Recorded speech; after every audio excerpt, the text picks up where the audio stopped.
किसी समय की बात है। एक गांव में एक किसान था। उसकी एक बेटी थी। उसका नाम चंपाकली था। वह खूब चालाक और चतुर थी। एक दिन किसान अपने खेतों में बुवाई कर रहा था। तभी अचानक उसकी कुदाल किसी ठोस चीज से टकराई। किसान ने जब उस चीज को उठाया और उसे झाड़ा पोंछा तो उसे समझ में आया कि वह चीज तो ठोस सोने की बनी एक छोटी सी ऊखल है। किसान भोला भाला और स्वामी भक्त था। उसने सोचा, ऐसी कीमती चीज तो बस राजा के महल में ही होनी चाहिए। इसका मेरी झोपड़ी में क्या काम। मैं ये राजा साहब को ही भेंट कर दूंगा, शायद बदले में मुझे कुछ धन मिल जाए। यह सोचकर वह ऊखल लिए घर की ओर चल दिया। जब वह घर पर पहुंचा तो उसने सबसे पहले उसे चंपाकली को ही दिखाया। फिर किसान ने उसे राजमहल जाने का अपना इरादा बताया। पिता की बात सुनते ही वह बोली, पिताजी, इसमें कोई शक नहीं कि यह ओखली बहुत खूबसूरत है, पर अमीर लोग नकचढ़े होते हैं। राजा इसमें जरूर कोई न कोई खोट निकालेंगे। हो सकता है आपको लेने के देने भी पड़ जाएं। किसान बोला, अच्छा मेरी बुद्धू बिटिया रानी, जरा मुझे भी तो बताओ, इसमें क्या खोट है। महाराज, इसमें क्या ही कमी निकालेंगे। चंपाकली बोली, देखना पिताजी, महाराज कहेंगे दिखने में है कमाल की खूबसूरत बड़ी है यह ऊखल, पर बताओ तो ये मूर्ख इंसान, किधर गया इसका मुसल। किसान ने कहा, हमारा राजा कभी ऐसा नहीं बोलेंगे। तुम क्या उसे भी अपनी तरह बेअक्ल समझती हो। किसान ने ओखली एक थैली में डाली और चल पड़ा राजमहल की ओर। पहरेदारों ने पहले तो उसे रोका, लेकिन जब उसने राजा को उपहार देने की बात कही तो उसे दरबार में लेकर चले आए। दरबार में किसान ने राजा से कहा, अन्नदाता, मुझे अपने खेत में बुवाई करते समय यह ठोस सोने की सुंदर ओखली मिली है। मैं यह मानता हूँ कि यह केवल आपके महल में ही अच्छी लगेगी, इसलिए मैं यह आपको भेंट करना चाहता हूँ। आप मना मत करिएगा। राजा ने ओखली हाथ में पकड़ी, उसे हर ओर से घुमा फिरा कर देखा, फिर सिर हिलाते हुए बोले, दिखने में तो कमाल की खूबसूरत बड़ी है यह ऊखल, पर बताओ तो ऐ किसान, किधर गया इसका मुसल। हूबहू चंपाकली के ही शब्द राजा ने दोहरा दिए थे। बस किसान को मूर्ख इंसान नहीं कहा, क्योंकि राजा की भाषा में एक मर्यादा होती ही है। किसान अपने पर काबू न रख सका। उसने अपने माथे को ठोकते हुए कहा, हे भगवान, बिल्कुल वही शब्द, उसने भी तो यही कहा था। राजा ने उत्सुकता से किसान से पूछा, किसने यही कहा था। किसान बोला, गलती माफ करें सरकार, मेरी बेटी चंपाकली ने कहा था कि राजा साहब ऐसा ही कहेंगे। आपने एकदम वही कहा है। मैंने तो उसकी बात एक कान से सुनकर दूसरे कान से निकाल ही दी थी। राजा ने कहा, ऐसा लगता है कि तुम्हारी बेटी बहुत चालाक है। मैं उसे परखना चाहता हूँ कि आखिर वह कितनी चतुर है। फिर राजा ने अपने एक सैनिक से एक कपास की पूड़ियां मंगवाई और कपास की पूड़ियां किसान को देते हुए बोला, यह कपास अपनी बिटिया के पास ले जाओ और उससे कहो कि जल्द से जल्द मेरी फौज के सैनिकों की एक टुकड़ी के लिए कमीजें इस कपास से सूत काट कर, बुनकर, सिलकर भेज दे। सैनिकों को कमीजें जल्द से जल्द चाहिए। किसान यह सुनकर स्तब्ध रह गया, पर वह करता भी क्या। राजा से बदतमीजी तो हो नहीं सकती थी। उसने चुपचाप कपास की पुड़िया थैले में डाली और राजा को सलाम ठोक कर वहां से घर की ओर चल पड़ा। ओखली के बदले किसी उपहार की आशा तो बेकार ही थी। सजा नहीं मिली, यही बहुत था उसके लिए। घर पहुंचकर वह बेटी से बोला, बेटी चंपाकली, तुम्हारे बुरे दिन आ गए। ऐसा कहकर उसने अपने थैले से कपास की पुड़िया निकालकर उसे पकड़ा दी और सारी बात बता दी। चंपाकली बोली, पिताजी, आप तो बेबात ही घबरा जाते हैं, थोड़ा सोचने तो दीजिए कि क्या करना है। चंपाकली ने कपास की पुड़िया ली और उनमें से कपास निकालकर पटक पटक कर झाड़ने लगी। जैसा कि आप लोग भी जानते हैं, अगर कपास चाहे कितनी भी कुशलता से ओटी गई हो, एक आध बिनौले तो उसमें छूट ही जाते हैं। झाड़ने पर कपास में से 2 बीज नीचे गिर पड़े। चंपाकली ने उन्हें उठा लिया और जाकर दोनों बीज अपने पिता को देते हुए बोली, पिताजी, आप सीधे महल वापस जाइए और राजा से मेरा संदेश कहिए। मुझे उनकी चुनौती स्वीकार है, बस मुश्किल ये है कि मेरे पास चरखा और करघा नहीं है। मैं सूत कैसे काटूंगी और कपड़ा कैसे बुनूंगी। इन बीजों के खोल से वे चरखा और करघा बनवा कर भेज दें। जैसे ही ये दोनों चीजें बनवा देंगे, उनका काम हो जाएगा। बेचारे किसान की राज दरबार में जाने की हिम्मत नहीं हो रही थी, पर चंपाकली उसके पीछे ही पड़ गई। झक मारकर वह दरबार में जा पहुंचा। किसान की बातें और चंपाकली की मांग जानकर राजा की समझ में आ गया कि चंपाकली बहुत चालाक और बुद्धिमान है। उसने किसान से कहा, तुम्हारी यह बेटी बहुत चतुर है, मैं उससे मिलना चाहता हूँ। तुम उसे राजमहल आने को कहो, मैं उसके साथ बातें करना चाहता हूँ। लेकिन याद रखना, जब वह महल में आए, वह न तो कपड़े पहने हो, न ही बिना कपड़ों के हो। न तो वह भूखी आए, न भरे पेट, न तो घोड़े पर आए, न ही किसी सवारी पर, और पैदल भी न हो। न तो रात में आए और न ही दिन में। यदि वह इन शर्तों को पूरी किए बिना आई तो मैं तुम दोनों बाप बेटी के सिर कलम करवा दूंगा। याद रहे, हर आज्ञा का पालन होना ही चाहिए। किसान बेचारा बड़े टूटे मन से घर लौटा। मौत जैसे उसकी आंखों के आगे नाच रही हो। जब चंपाकली ने पूरी बात सुन ली तो बड़ी बेफिक्री से बोली, पिताजी, मैं सब कर लूंगी, आप बस मेरे लिए एक मछली पकड़ने का जाल ले आइए। अगले दिन चंपाकली ने शाम के समय अपने आप को जाल में लपेट लिया। इस प्रकार वह न तो निर्वस्त्र रही और न ही उसने कपड़े पहने। 2 मुट्ठी चबेना खाया, न पेट भरा न भूखी रही। एक बकरी को बाड़े से निकाला और उसकी पीठ पर एक गद्दी रखकर इस तरह बैठी कि एक पैर जमीन पर लगा रहे और एक ऊपर उठा रहे। इस प्रकार न वह सवारी पर थी, न घोड़े पर, और न ही पैदल जा रही थी। इसी रूप में वह शाम के समय में राजमहल पहुंच गई, जब न दिन था और न रात ढली थी। महल के पहरेदारों ने उसे पागल समझकर रोकना चाहा, पर जब उन्हें मालूम हुआ कि वह राजा के हुक्म से ही इस तरह आई है, तो उसे तुरंत भीतर तक पहुंचा दिया गया। राजा के दरबार पहुंचकर चंपाकली बोली, महाराज, आपकी आज्ञा के मुताबिक मैं आपके सामने हाजिर हो गई हूँ। चंपाकली को देखते ही राजा बेतहाशा हंस पड़े और बोले, चतुर चंपाकली, तुम तो बिल्कुल वैसी लड़की हो जिसकी मुझे तलाश थी। मैं तुमसे ही शादी करूंगा और तुम्हें अपनी रानी बनाऊंगा। बस एक शर्त जो तुम्हें माननी होगी कि तुम राज्य के मामलों में कभी दखल नहीं दोगी। बोलो, क्या तुम्हें मंजूर है? चंपाकली बोली, मैं जल्दी ही आपको इसका जवाब दे दूंगी। इतना कहकर वह वहां से आज्ञा लेकर चली गई। राजा को उसकी बुद्धि से पता चल गया था कि चंपाकली उससे अधिक सयानी है, इसलिए उसने ऐसी शर्त रखी थी। घर पहुंचकर उसने किसान पिता को यह खबर दी तो किसान बोला, यदि राजा की इच्छा तुमसे शादी करने की है तो तुम उसका विरोध तो कर नहीं सकती। आखिर वह राजा है। लेकिन तुम्हें हमेशा सावधान रहना होगा, क्योंकि जो आदमी मनचाहा तुरंत पाना चाहता है, वह अनचाहा तुरंत छोड़ना भी तो चाहेगा।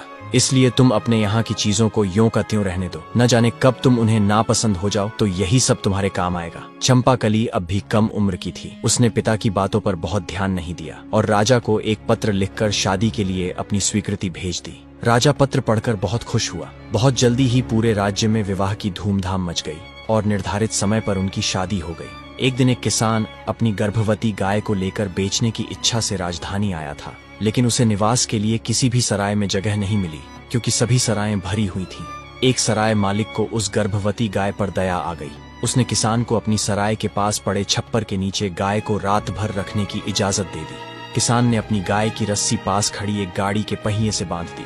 भगवान की माया, सुबह सबने देखा कि गाय ने रात में एक बछड़े को जन्म दिया था, जो लुढ़क कर गाड़ी के नीचे चला गया था। गाय का मालिक बहुत खुश हुआ। उसने अपनी गाय और बछड़े को संभाला और वापस घर जाने की तैयारी करने लगा। तभी गाड़ी का मालिक आया और कड़क कर बोला, खबरदार, जो बछड़े को ले जाने की कोशिश भी की। कल रात तुमने मेरी गाड़ी के पहिए से गाय बांधी थी, वह तुम्हारी है, पर बछड़ा मेरी गाड़ी के नीचे था, वह मेरा है। किसान बोला, लेकिन बछड़ा तो गाय के पेट से निकला है। गाय मेरी है तो बछड़ा भी मेरा ही है। गाड़ी वाला बोला, तुमने गाय बांधी थी, गाय खोल लो, वह तुम्हारी है, लेकिन बछड़ा गाड़ी के नीचे था। गाड़ी मेरी है तो बछड़ा मेरा है। बात तूल पकड़ गई। बहस गाली गलौज से बढ़ते बढ़ते हाथापाई तक पहुंच गई और फिर लट्ठम लट्ठा तक जा पहुंची। शोर शराबे से राजा के पहरेदार भी वहां आ पहुंचे। दोनों दावेदारों को राज दरबार में न्याय के लिए पेश कर दिया गया। उस राज्य का नियम कुछ समय पहले तक ऐसा था कि हर मुकदमे का फैसला राजा रानी मिलकर किया करते थे, लेकिन अब जब चंपाकली से राजा का विवाह हो गया था तो राजा की शर्त के कारण चंपाकली को दरबार के मामलों में बोलने की मनाही हो गई थी। इन दिनों किसान का मामला केवल राजा के सामने पेश हुआ। दोनों पक्षों की बात सुनकर राजा ने निर्णय दिया, बछड़ा तो गाड़ी वाले का ही है, क्योंकि वह गाड़ी के नीचे था, और बछड़ा इसी गाय का है, इसमें कोई शक नहीं, लेकिन इसका कोई चश्मदीद गवाह नहीं है। इस फैसले से गाय वाले किसान को बहुत दुख और निराशा हुई। बेचारा करता भी क्या। गाय का मालिक दुखी और निराश होकर सराय वाले के पास पहुंचा गाय लेने। तभी सराय वाले को उस पर बड़ी दया आई। उसने उसे रानी के पास जाने की सलाह दी और बोला, हमारी नई रानी बहुत चतुर है, वह तुम्हें जरूर कुछ उपाय बताएगी। किसान राजमहल पहुंचा और वहां के दरबान को अपनी पूरी कहानी सुनाकर बोला, भाई साहब, मैं बड़ा दुखी और गरीब आदमी हूँ, क्या आप किसी तरह मेरी भेंट नई रानी जी से करवा सकते हैं? दरबान बोला, मैं मजबूर हूँ भाई।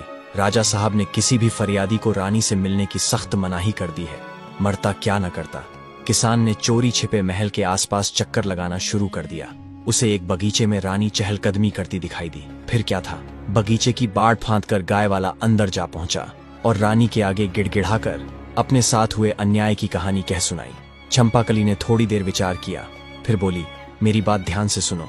कल महाराज शिकार खेलने जा रहे हैं। वह एक ऐसी जगह जाएंगे जहां एक तालाब इस मौसम में हमेशा सूखा रहता है। तुम अपने साथ मछली पकड़ने वाला एक जाल और बंसी लेकर वहां चले जाना।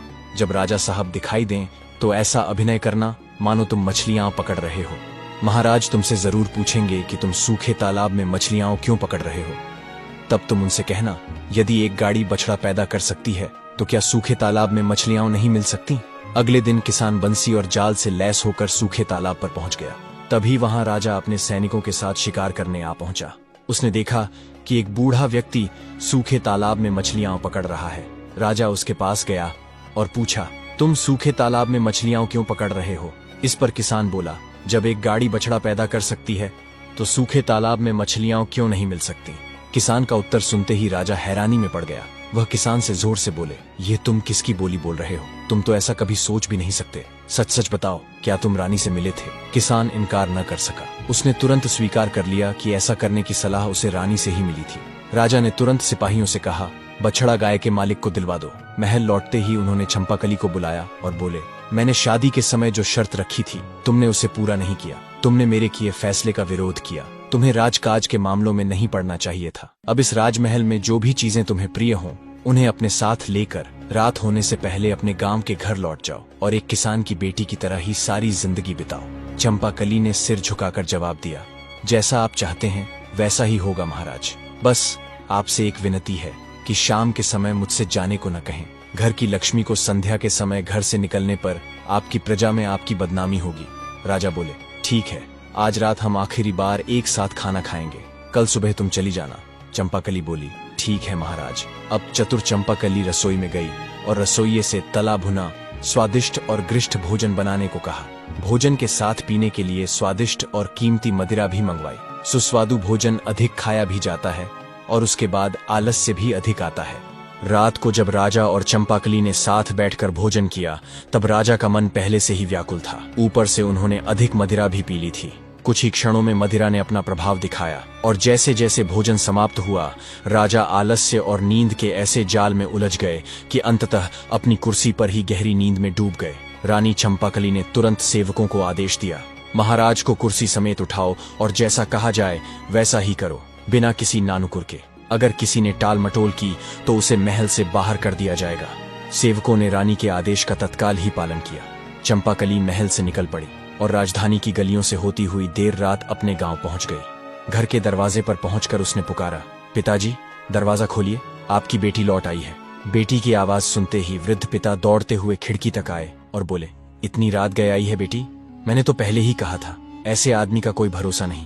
खैर, तुम्हारा कमरा आज भी वैसा का वैसा ही है, आ जाओ बेटी। चंपाकली बोली, पिताजी जल्दी दरवाजा खोलिए, बातें हम बाद में करेंगे। दरवाजा खुला तो किसान ने देखा कुछ सेवक राजा साहब को कुर्सी सहित उठाए खड़े हैं। चंपाकली ने राजा को अपने कमरे तक पहुंचाया, उनके जूते उतारकर उन्हें बिस्तर पर सुलाया, सेवकों को विदा किया और खुद भी उनके पास लेट गई। कुछ देर बाद राजा की नींद टूटी। शायद गांव का बिस्तर महल जितना मुलायम नहीं था। उन्होंने करवट बदली तो उन्हें एहसास हुआ कि उनकी पत्नी बगल में है। वे बोले, चंपाकली, मैंने तो तुम्हें अपने गांव लौट जाने को कहा था, तुम गई नहीं? चंपाकली ने शांत स्वर में उत्तर दिया, जी हाँ महाराज, लेकिन अभी तो सुबह नहीं हुई है, आप आराम से सो जाइए। राजा फिर सो गए। अगली सुबह उनकी नींद मुर्गे की बांग और बकरियों की मिमियाहट से खुली। खिड़की से सूरज की हल्की किरणें कमरे में आ रही थीं। राजा चौंक कर उठे और बोले, चंपाकली, मैं कहाँ पर हूँ? मैं यहाँ कैसे आया? राजा के मन में और भी बहुत सवाल दौड़ने लगे। चंपाकली मुस्कुराई और शांत स्वर में बोली, महाराज, आपने ही ने तो कहा था कि महल से जो वस्तुएं मुझे प्रिय हों उन्हें साथ ले जा सकती हूँ, और महल में मेरी सबसे प्यारी चीज आप ही है, इसीलिए मैं आपको अपने साथ यहाँ ले आई। अब मैं आपके साथ यहीं रहूंगी। राजा को अब सब समझ में आ गया। राजा जोर से हंसे और बोले, चंपाकली, एक बार फिर मैं तुम्हारी बुद्धि के आगे हार गया। इतना कहकर उन्होंने उसे गले से भर लिया। इसके बाद वे चंपाकली को लेकर महल लौटे। अब वे न केवल उसे अपनी पत्नी के रूप में मानते थे बल्कि दरबार में भी उसकी सलाह लेने लगे। चंपाकली हर दिन राजा के साथ राजकाज में सम्मिलित होती और उसकी चतुराई से राज्य में न्याय और सुख शांति बनी रही। तो दोस्तों, यह कहानी हमें यह सिखाती है कि यदि हमारे भीतर चतुराई, धैर्य और आत्मविश्वास हो तो हम जीवन की किसी भी कठिन परिस्थिति का बुद्धिमानी से समाधान निकालकर न केवल उससे उबर सकते हैं बल्कि सफलता भी प्राप्त कर सकते हैं। हमें उम्मीद है कि आपको हमारी हर कहानी की तरह ये कहानी भी पसंद आई होगी। ऐसी और भी कहानियां देखने के लिए हमारे चैनल को जरूर सब्सक्राइब करें। धन्यवाद।